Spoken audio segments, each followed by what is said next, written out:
चरण सरोज रज निज मन मुकुर सुधा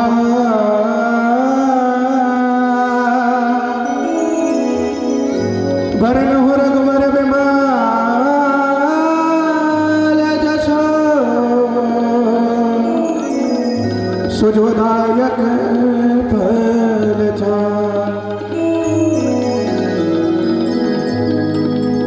बुद्धिहीन तनु जानिके सुमिरहो पवन कुमार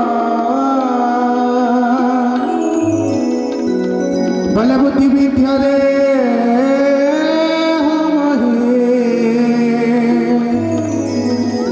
हरहु कलेश विकार। एक बार सभी बने तो प्रेम से जयकार लगाएं। बोले वीर हनुमंत लाल जी महाराज की जय। सीताराम सीताराम गाओ रे गाओ रे सीताराम सीताराम गाओ रे गाओ रे सीताराम सीताराम गाओ रे गाओ रे सीताराम सीताराम गाओ रे गाओ रे। हमारी राम राम राम कहियो जी हनुमान कहियो जी हनुमान। हमारी राम जी से राम राम कहियो जी हनुमान कहियो जी हनुमान। सीताराम सीताराम गाओ रे गाओ रे सीताराम सीताराम गाओ रे गाओ रे।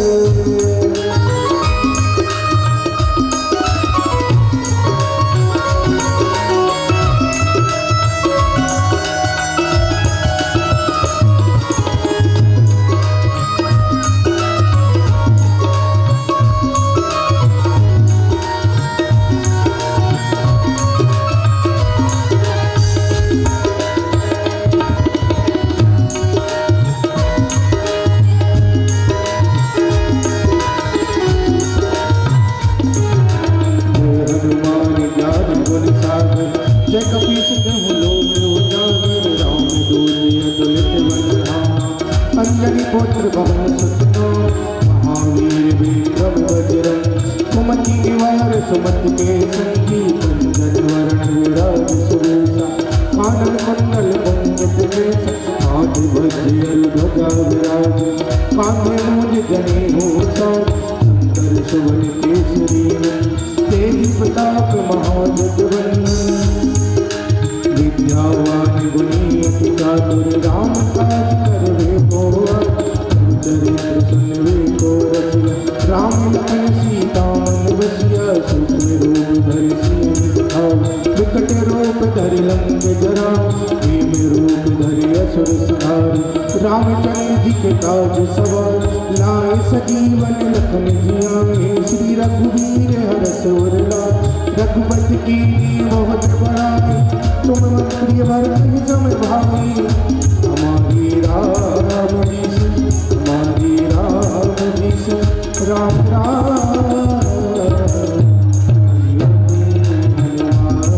कहियो जी हनुमान। सीताराम सीताराम गाओ रे गाओ रे सीताराम सीताराम गाओ रे गाओ रे।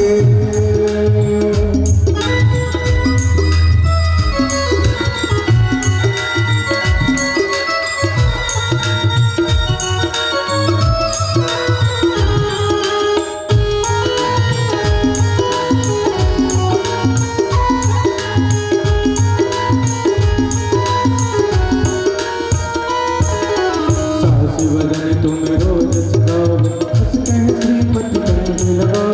सनकादिक ब्रह्मादि मुनीश नारद सारद सहजे अहिंसा।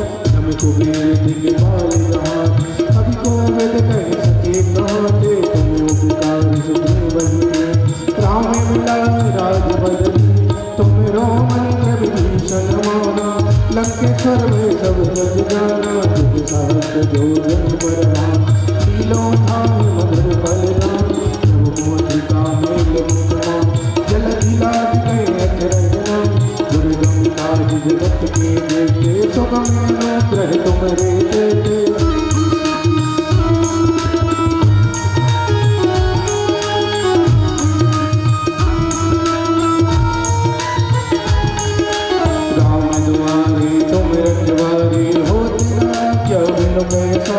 सब सुख लहे तुम्हारी शरण तुम रक्षक कहू को डर आपन तेज सवारो तीनों लोग हाँकते पाप भूत पिशाच निकट नहीं आओ महावीर जब नाम सुनाओ नासे रोग हरे सब जपति निरंतर हनुमत भी संकट दे हनुमान छुड़ाओ मन क्रम वचन ध्यान जो लावे सब पर राम तपस्वी राज तिनके काज सकल तुम साथ और मनोरथ जो कोई राम सोई अमित जीवन बल पाओ तारों जुग परताप तुम्हारा है प्रसिद्ध जगत उजियारा हमारी राम जी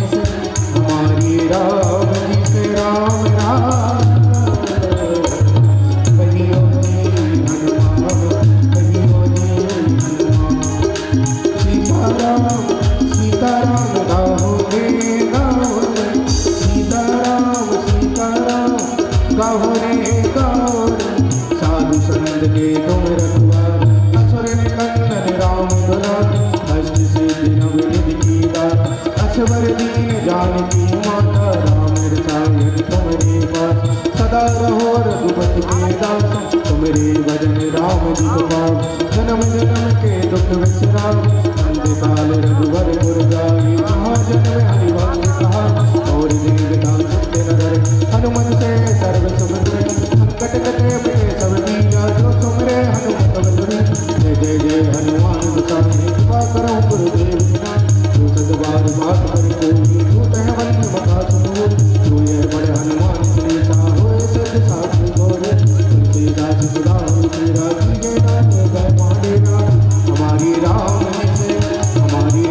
जी से राम राम कहियो जी हनुमान कहियो जी हनुमान कहियो जी हनुमान कहियो जी हनुमान पवन तनय संकट हरण मंगल मूर्ति रो राम लखन सीता सहित हृदय बसहु सुरभो बोले सियावर रामचंद्र भगवान की जय बाके बिहारी लाल की जय राधा रानी सरकार की जय जय जय श्री राधे भैया रात तक आप कर लियो सुबह हम कर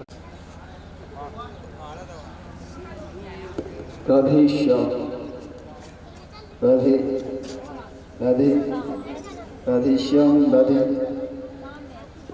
ओम भागी सद्यः स्मरसा सर्वार्थान् वक्रमे मनत्वाकृत्याः सस्तन्नमामि गजाननं भूतगणानि शब्दमवत्तजम्बो फलचारवक्षणो मास्तं स्वविनाशकारिकं नमामि विघ्नेश्वरपादपङ्कजं हरिः ॐ माधवः शान्तिरन्तरिक्षगो शान्तिः पृथिवी शान्तिरापः शान्तिरोगदयः शान्तिः वनस्पतयः शान्तिर्विश्वे देवाः शान्ति ब्रह्म शान्तिः सर्वगो शान्तिः शान्तिरेव शान्तिः सामा शान्तिरेधि जतो जतः शमीहसे ततो नो अभयं गुरुशरणः गुरुप्रजाभ्यो भयन्नः पशुभ्यः सुसान्दर्भतो सर्वाष्ट सुसान्दर्भतो श्रीमहागणाधिपतये नमः लक्ष्मीनारायणाभ्यां नमः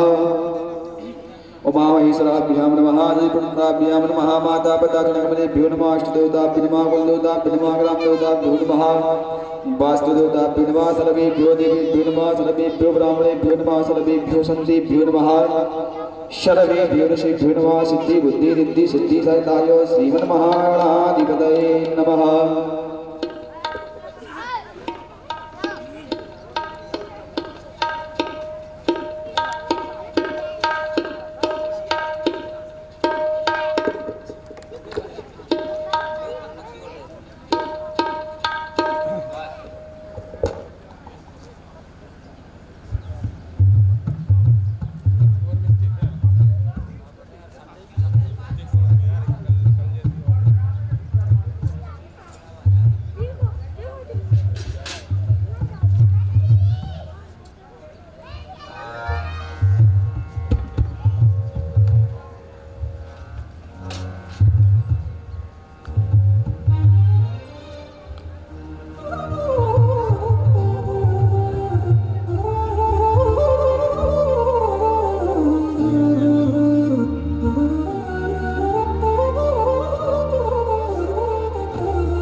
श्री कृष्णाय वयं नमः।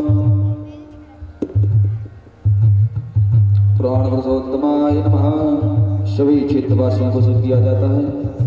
महाराज जी मंचासीन हो चुके हैं था शीघ्र अपने घर कार्यों से निवृत्त होकर के कथा प्रांगण में आवे और कथा श्रवण करके धर्म लाभ लेवें। कुछ ही क्षण पश्चात भगवान की मंगलमय आरती सभी से निवेदन यथा शीघ्र अपने घर कार्य से निवृत्त होकर के भगवान के दरबार में आवे और आरती करके धर्म लाभ लेवें। जय श्री राधे, जय श्री सीताराम। राधे श्याम राधे। चंद्रमा सो जाए कक्षो हो सूर्य हो जाए तो चंद्राध्याय शका शुका जाए तो आराधि पीठमा संपूज्य जगन्नाथ स्माणी समर्पयामि। श्री भागवते भगवान की है आरती। पापियों को पाप से है श्री भागवत भगवान की है आरती। पापियों को पाप से है श्री भागवत भगवान की आरती। पापियों को पाप से है आरती। श्री भागवत भगवान की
सर्वाणि दृश्यन्तु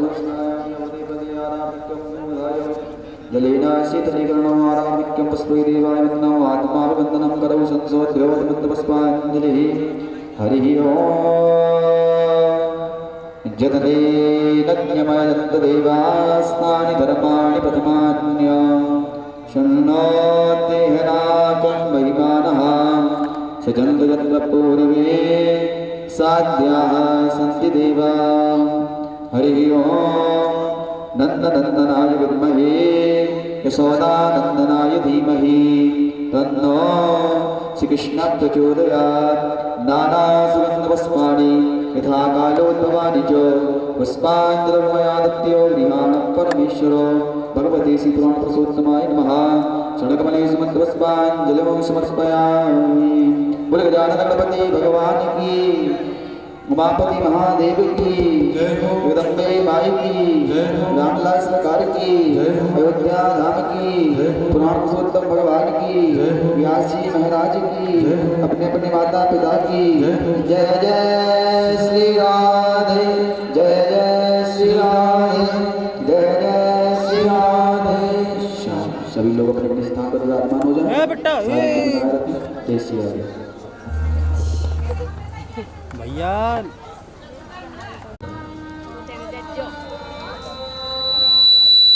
श्री राधे श्री राधे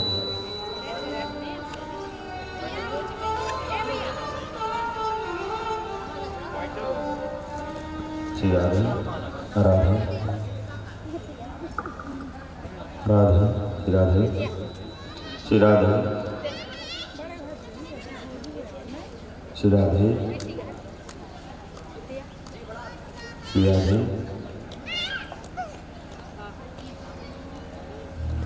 बोलिए सच्चिदानंद भगवान की।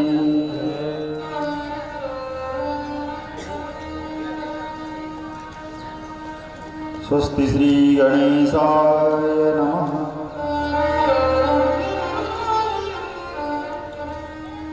वक्रतुंड महाकाय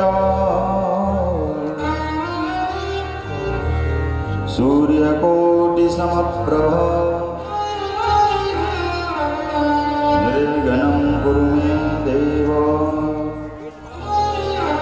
सर्वकार्येषु सर्वदा।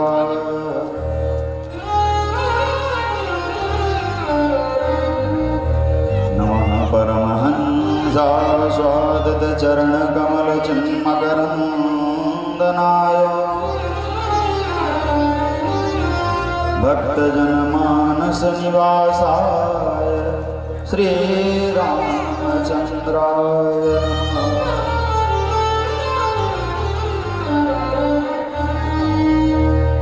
देयं सदा परिभवग्नमभीष्टदोहम्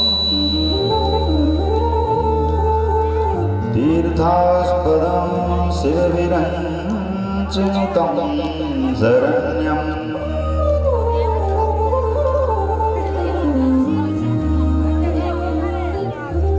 भृत्यार्तिहं प्रणतपादभवाब्धिपोतम्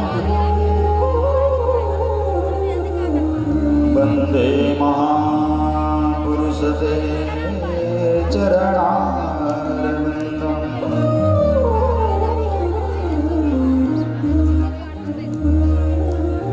वंशी विभूषितकरान्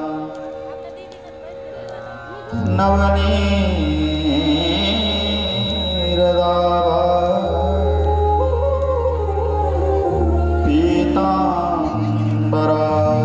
पीताम्बरादरुणबिम्ब फलादरुष्टा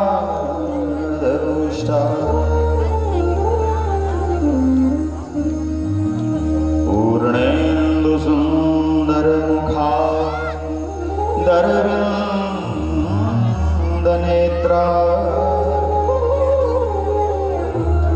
कृष्णात् परं किमपि तत्त्वमहं न जाने।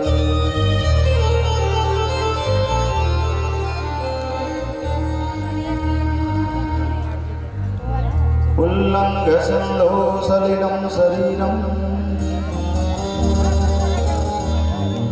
उल्लंघ सिंधु सलिलं शरीरं यशोकवर्णी जनकात्मजा आदाय तेनेव ददाहलङ्कां नमामि तं प्राञ्जलिराञ्जनेयम्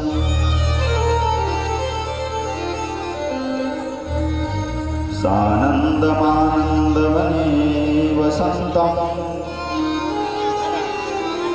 आनन्दकन्दं हृदपापवृन्दम् वाराणसीनाथनाथनाथ श्रीविश्वनाथं शरणं प्रपद्ये सीतानाथसमारम्भां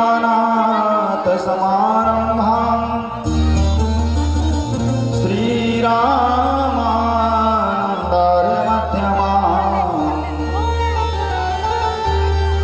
अस्मदाचार्यपर्यन्तां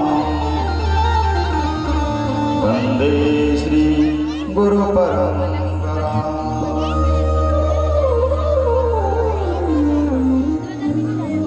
जय जय श्री राधारमण, जय जय श्री राधारमण, जय जय नवल किशोर, जय गोपी चिद चोर प्रभु, जय जय मां चोर। भागवत भगवान की परम वंदनीय अखंड कोटि ब्रह्मांड नायक जगत तनिया जगदाधार पीताम्बर धारी मोर मुकुटराज ऋषि भगवान परमात्मा श्री कृष्ण की पावन वाङ्मयी प्रतिमूर्ति श्रीमद् भागवत जी को सादर कोटि प्रणाम। वीतराग श्रद्धेय सदगुरुदेव श्री हनुमान जी के श्री चरणों को प्रणाम करते हुए भगवान भूतभावन काशी विश्वनाथ को प्रणाम करते हुए सदगुरु के श्री चरणों को प्रणाम करते हुए मंचस्थ समस्त विद्वद ब्राह्मण को प्रणाम करते हुए संगीत के विशारद सरस्वती के वरद पुत्र संगीत के आचार्य उनके हृदय भूत विराजमान परमात्मा को स्मरण करते हुए समुपस्थित भागवत कथा अनुरागी जो बहुत समय से भगवत कथा के रसपान की प्रतीक्षा में मूल्य समय लेकर आए हैं सभी भगवत प्रेमियों को, माताएं बहनें, समस्त बाल गोपाल, आइए आज भगवत कथा की द्वितीय सोपान में प्रवेश करने से पहले दो घड़ी भगवान नाम का संकीर्तन मन और वाणी की पवित्रता के साथ भगवान की इस अमृतमयी कथा में प्रवेश करते हैं। तो मेरे साथ सभी लोग संकीर्तन करेंगे और हाँ, ताली जरूर है। एक हिसाब से एक्यूप्रेशर है स्वस्थ रहने के लिए। तो कीर्तन में ताली बजाते हुए और अपनी वाणी से भी कीर्तन करते हुए आइए सभी बड़े भाव के साथ भगवान का संकीर्तन करेंगे। जय जय राधारमण गिरधारी गिरधारी श्याम जय जय राधारमण गिरधारी श्याम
गिरधारी श्याम बनवारी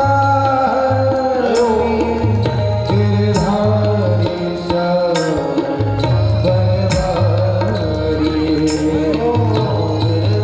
गिरधारी श्याम बनवारी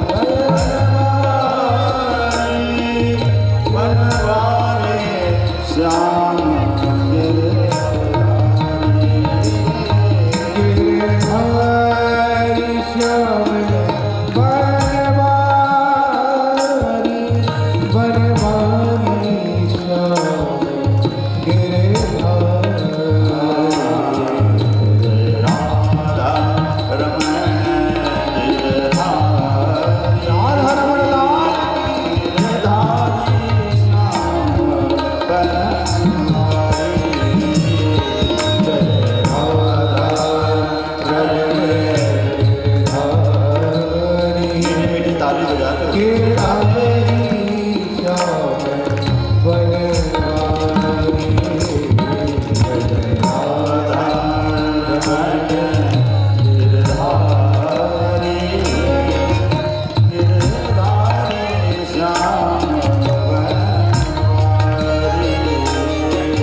सत्यशील हरिश्चंद्र दानी बलि कर सो भानु सोना तेज अरु चारु चंद्र काम सो भाई सोना भरत नवरत एकादशी सो और गंगा सोना तीरथ इस धरती पर कलयुग में गंगा के स्थान होती गंगा सोना तीरथ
गिरधारी श्याम बनवारी।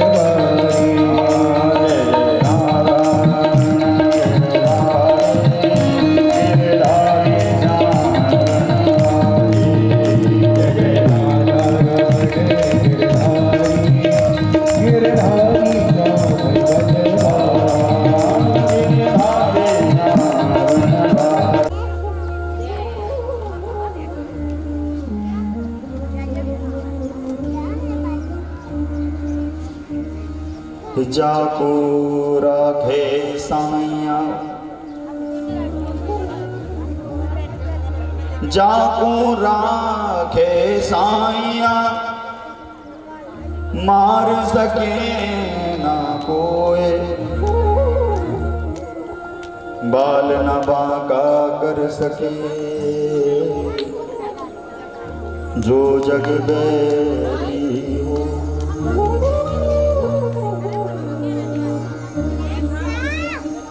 राजा परीक्षित ने कहा, गुरुदेव ऐसा क्यों कहा?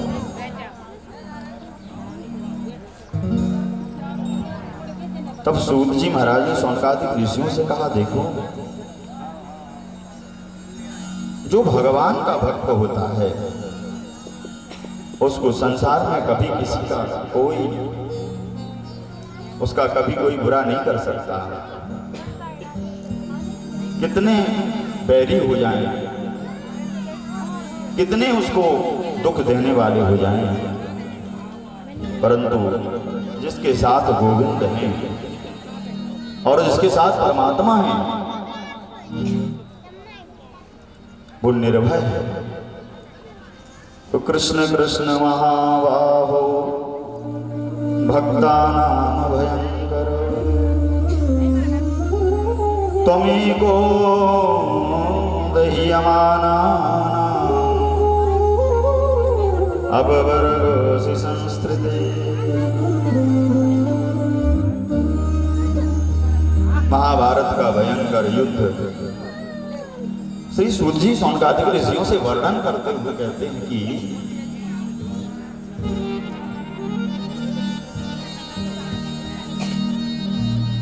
जब कौरवों की सेना ने पांडवों के साथ, यहां धर्म और अधर्म का युद्ध है, नीति और न्याय के संगत भगवान आज पांडवों के साथ खड़े हैं।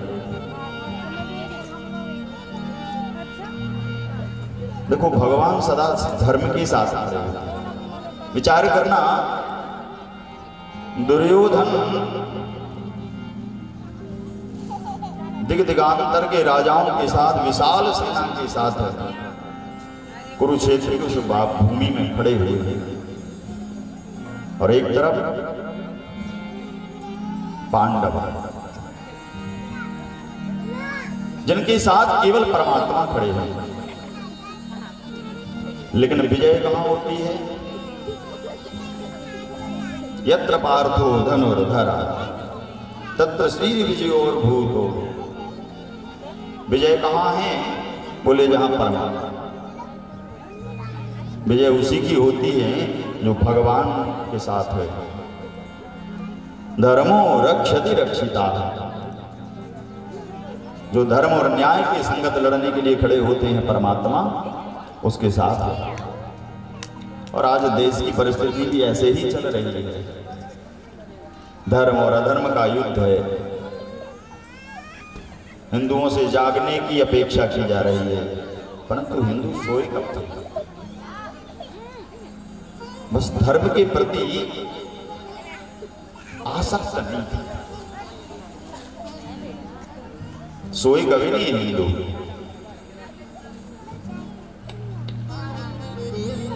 देखो जगाया उसी को जाया जाता है, सोया। अच्छा, जो जानबूझ करके सोया हुआ है उसको कैसे जगाओ? सोने वाले को तो आप जगा सकते हो, परंतु जानबूझ करके जो सोया हुआ है उसको कैसे जगाओगे? उसको पता है कि आप हमें उठा रहे हो, फिर भी नहीं उठेगा वो। बस हमारी भी परिस्थिति वही है, हम जानबूझ करके सोए हैं, बस पता सोए नहीं, अपने आप को हम समझ ही नहीं पा रहे हैं कि हमने क्या। अच्छा, आपने देखा होगा हमारा कोई देवता है जो अस्त्र के शस्त्र के बिना हो? कोई देवता बता दो। प्रत्येक देवता शस्त्र के साथ है। हमने सीखा कुछ उनसे? नहीं सीखा कुछ।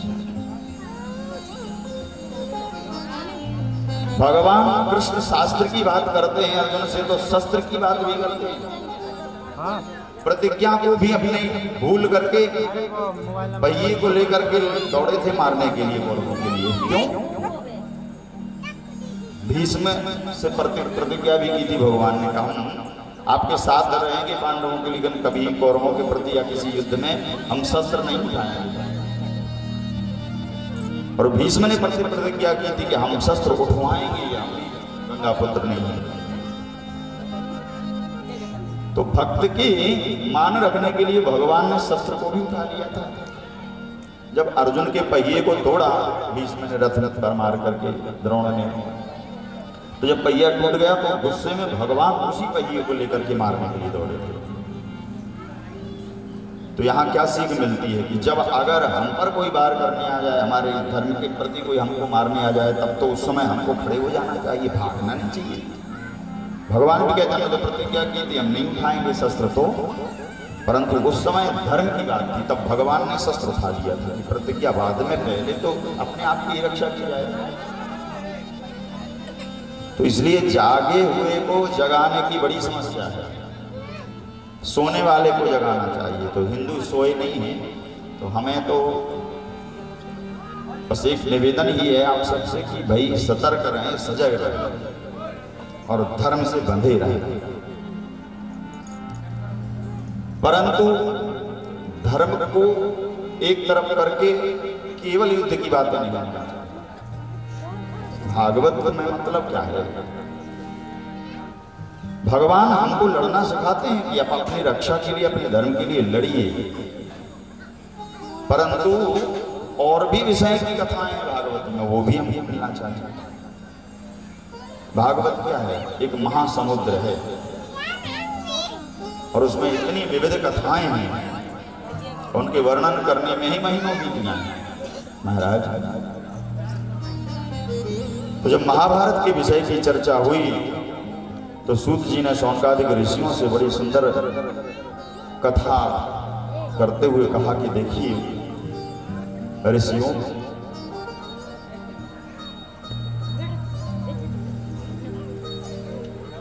कौरव और पांडव परस्पर खड़े हुए हैं, भगवान रथ पर विराजमान हैं।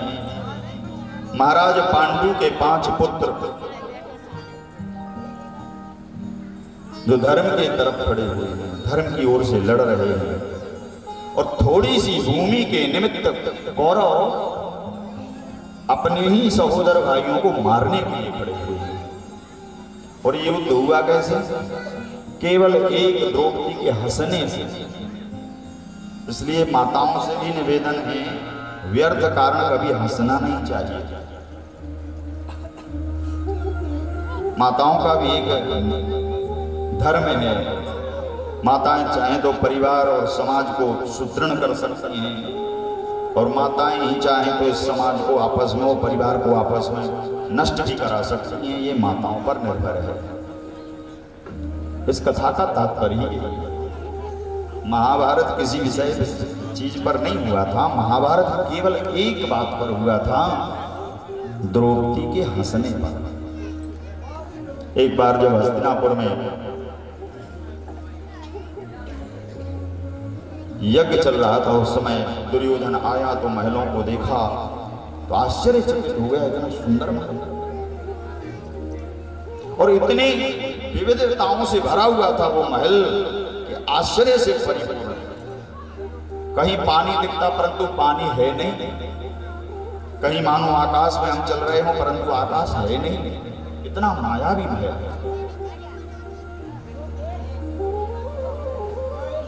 तो दुर्योधन जब चला जा रहा था, रास्ते में ऐसे टाइल्स लगे थे, आज के जमाने के टाइल्स बोलते हो, तो ऐसे फर्श लगा हुआ था कि लग रहा था जैसे पानी भरा हो। तो वो डर गया। तो ऊपर से द्रौपदी ने कहा नहीं नहीं कोई चिंता मत करिए, जल नहीं है, ऐसी भूमि है। तो उस पर से जब चला तो उसको लगा कि नहीं नहीं पानी नहीं है, ये तो फर्श है। एक जगह पहुंचा तो ऐसे दरवाजा लगा मानो दरवाजा ही खुला हुआ है, तो जब गया तो उसमें भिड़ गया। वो कांच से परावर्तित कांच से बना हुआ था। ऐसे आश्चर्य से भरा हुआ वो महल। चलते चलते महल को देखते देखते जब एक जगह पुनः ऐसे बड़े खुले हुए स्थान में पहुंचा तो उसने देखा कि फिर से वही वैसे ही फर्श लगा हुआ था, जैसे मानो जल भरा हुआ हो, कुंड बना हुआ हो। तो उसने सोचा नहीं नहीं ये तो फर्श ही है ऐसे। तो उसी भूल में वो उसी फर्श पर जब चलने लगा तो वास्तविकता में वो फर्श नहीं था, वो जल भरा। और जब उसमें गिर गया वो तो ऊपर बैठी अट्टालिकाओं पे से द्रौपदी अपने सखियों के साथ अट्टहास करने लगी, हंसने लगी। और ये अच्छा नहीं लगा दुर्योधन को।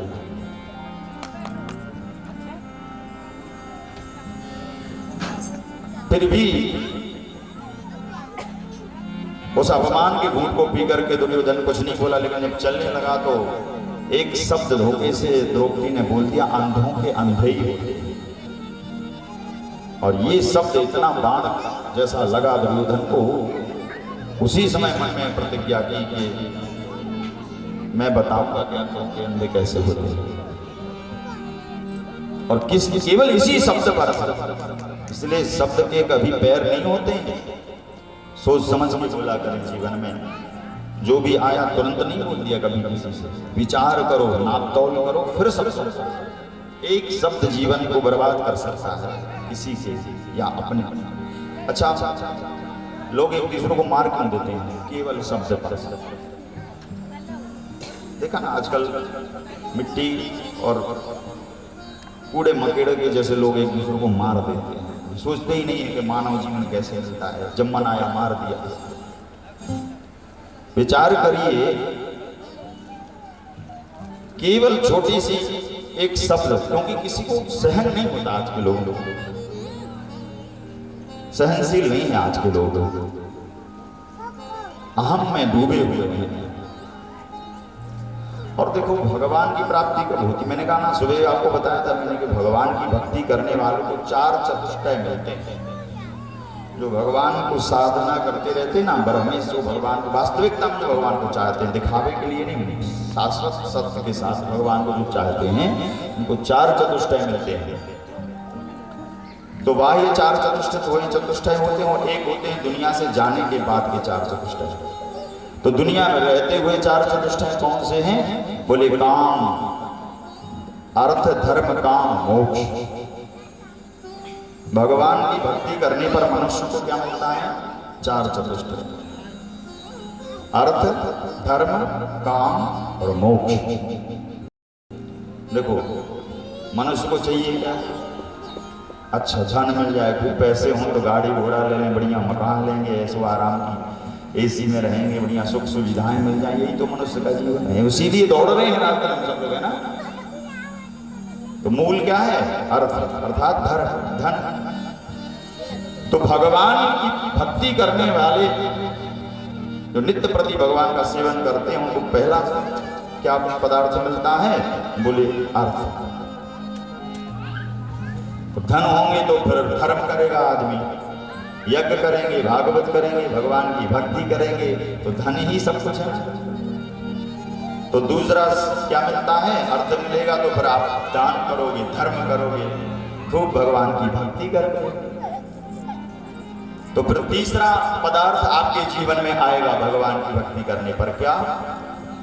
बोले अर्थ, धर्म और काम। पैसे आने के बाद आप खूब यज्ञ भागवत कथाएं करोगे, भक्ति करोगे, तो फिर आपको मिलेंगे काम। काम मतलब मकान, गाड़ी, घोड़ा, सम्मान, ये सोना चांदी हीरे मोती से लदे रहोगे, बढ़िया समाज में आपका नाम हो जाएगा। ये होते हैं काम, कामना। अच्छा फिर इसके बाद चौथा क्या मिलता है? बोले जब सब ऐशो आराम भोगने के बाद हमारी मृत्यु हो जाएगी तब बोले इसके बाद हमें भगवान का धाम मिलेगा, अर्थात मोक्ष, है ना? मोक्ष मरने के बाद मिलता है, जीवित बाद के आदमी को तो मोक्ष कभी मिलता है। तो हो गए चारों के नहीं पदार्थ। तो भगवान की भक्ति करते रहिए, उससे आपको 4 चतुष्टय मिल जाएंगे। अच्छा ये तो हो गए हमारे लौकिक पदार्थ। भगवान की भक्ति करने पर हमको जीवित अवस्था में ये लौकिक पदार्थ मिल जाते हैं, लेकिन 4 चीजें मरने के बाद भी मिल जाती हैं अगर भगवान को भजो। वो कौन सी? बोले सायुज, सारूप, सालोक और सारूप। भगवान के जैसा, भगवान की भक्ति करने के बाद मरने पर जीव को भगवान जैसा शरीर मिल जाता है, या फिर भगवान जैसा रूप नहीं मिलेगा तो सायुज, भगवान का सानिध्य मिल जाएगा, भगवान की समीपता जाने का अवसर मिलेगा।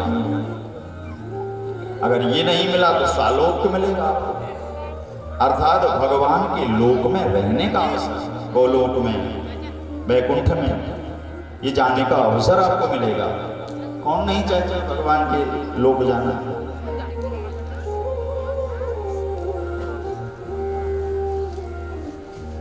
तो इस प्रकार से भगवान के निकट रहने पर ये 4 पदार्थ मिलते हैं।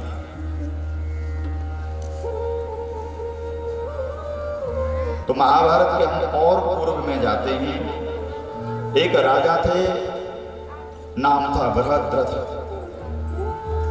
बृहद्रथ की पत्नी का नाम चंद्रमती। दोनों से एक पुत्र का जन्म हुआ, नाम था कुशाग्र। कुशाग्र नाम के राजा के आगे चलकर विवाह हुआ, उनसे एक पुत्र हुआ, नाम था ऋषभ। और ऋषभ के पुत्र सत्यजित, और सत्यजित से पुष्पवान का जन्म हुआ। पुष्पवान का पुत्र जहू हुआ। इन्हीं जो बृहद्रथ थे, इनकी दूसरी पत्नी थी, उनके गर्भ से एक शरीर के 2 टुकड़े हुए। बृहद्रथ की 2 शादियां, एक से तो ये पुत्र हुआ और एक क्रम मैंने बता दिया, कुशाग्र, ऋषभ, सत्यजित, पुष्पवान, जहू। लेकिन बृहद्रथ की जो दूसरी पत्नी थी, उनके गर्भ से पुत्र नहीं हुआ, केवल मांस के 2 टुकड़े हुए।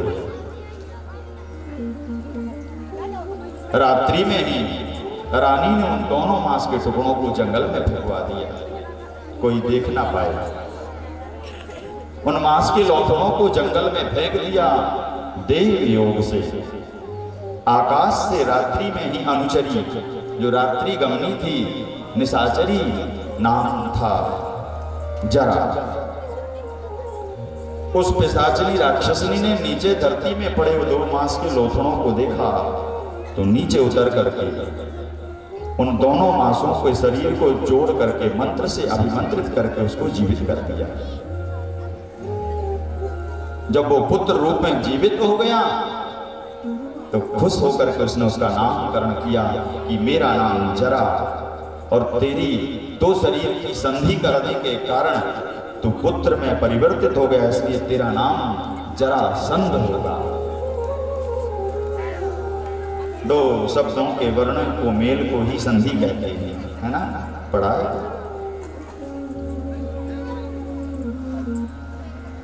अब वह जरासंध नाम का राक्षस, क्योंकि जरा ने उसको जन्म दिया था, जीवित किया था, इधर उसी कुल में आगे चल करके राजा पांडु का जन्म हुआ। पांडु की पत्नी थी कुंती। राजा पांडु को ऋषि श्राप के वश राजा पांडु अपनी पत्नी भार्या कुंती के पास नहीं जा सकते थे। अगर तुम संतान उत्पत्ति के लिए पत्नी के पास जाओगे तो मारे जाओगे, इसलिए पांडु पुत्र कामना से कभी कुंती के पास नहीं गए। फिर भी देखो, कुंती के 5 पुत्र हुए। ऐसा हो सकता है कभी? पति के नासात होने पर भी पुत्र हो गए। शौनकादिक ऋषियों ने कहा, महाराज ये कैसे संभव हुआ? सूत जी कहते हैं, ऋषियों ये बहुत काल पहले की बात है, जब कुंती का विवाह पांडु के साथ नहीं हुआ था। एक बार कुंती छोटी थी। वस्तुतः कुंती चंद्रवंश में हुई थी।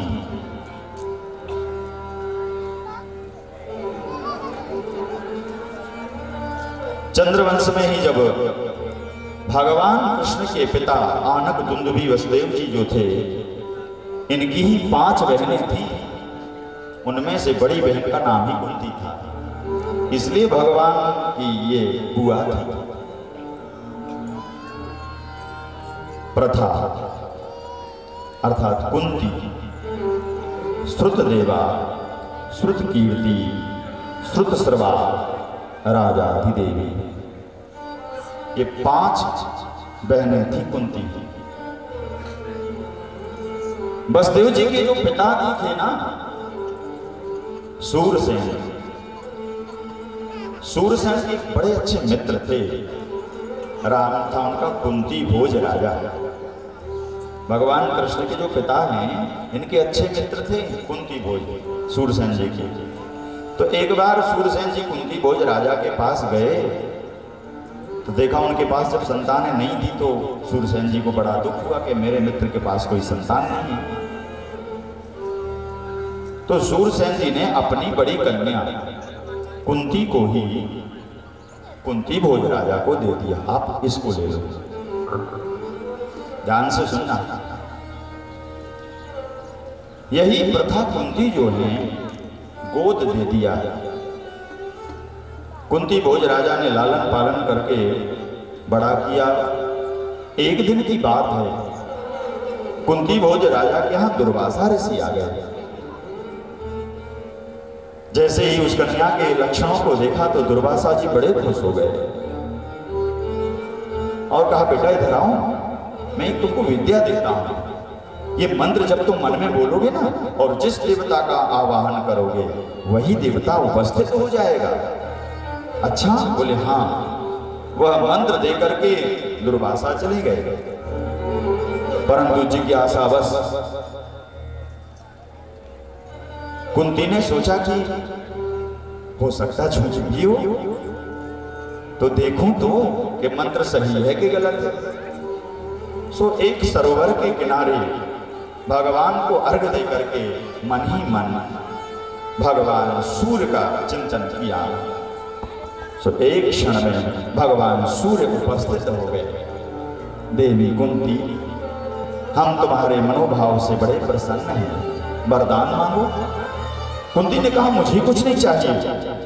अरे मैंने तो बस मंत्र की परीक्षा के लिए ऐसे ही ध्यान किया था। सूर्य ने कहा, देखो देवताओं को बुलाना ऐसे ही सहज नहीं है, परंतु जब मैं आ ही गया हूं तो मैं तुम्हें वरदान देना चाहता हूं। कुंती ने कहा, क्या? सूर्य ने कहा, मैं तुमसे एक पुत्र चाहता हूं। कुंती ने कहा, हे प्रभु, लोग क्या कहेंगे? संसार में अपयश हो जाएगा। मेरा विवाह नहीं हुआ है, मैं कन्या हूं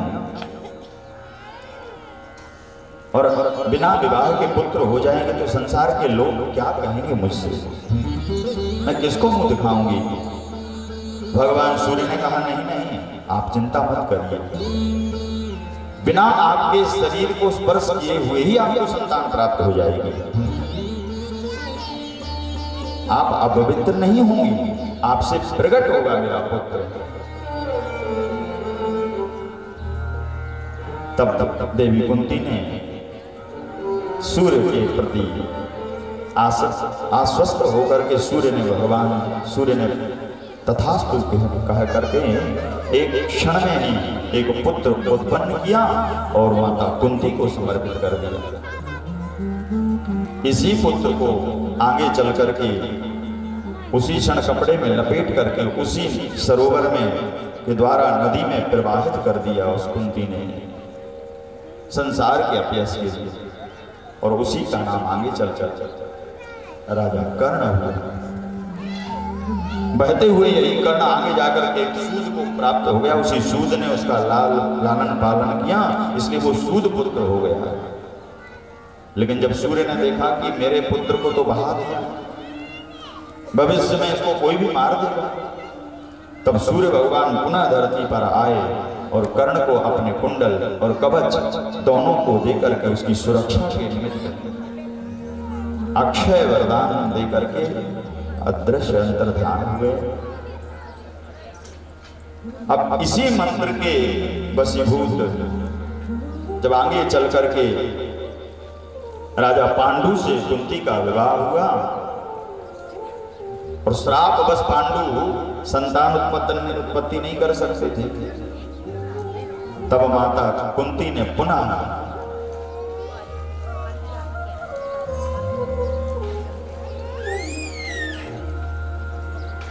इंद्र का आवाहन किया, धर्मराज का, यमराज का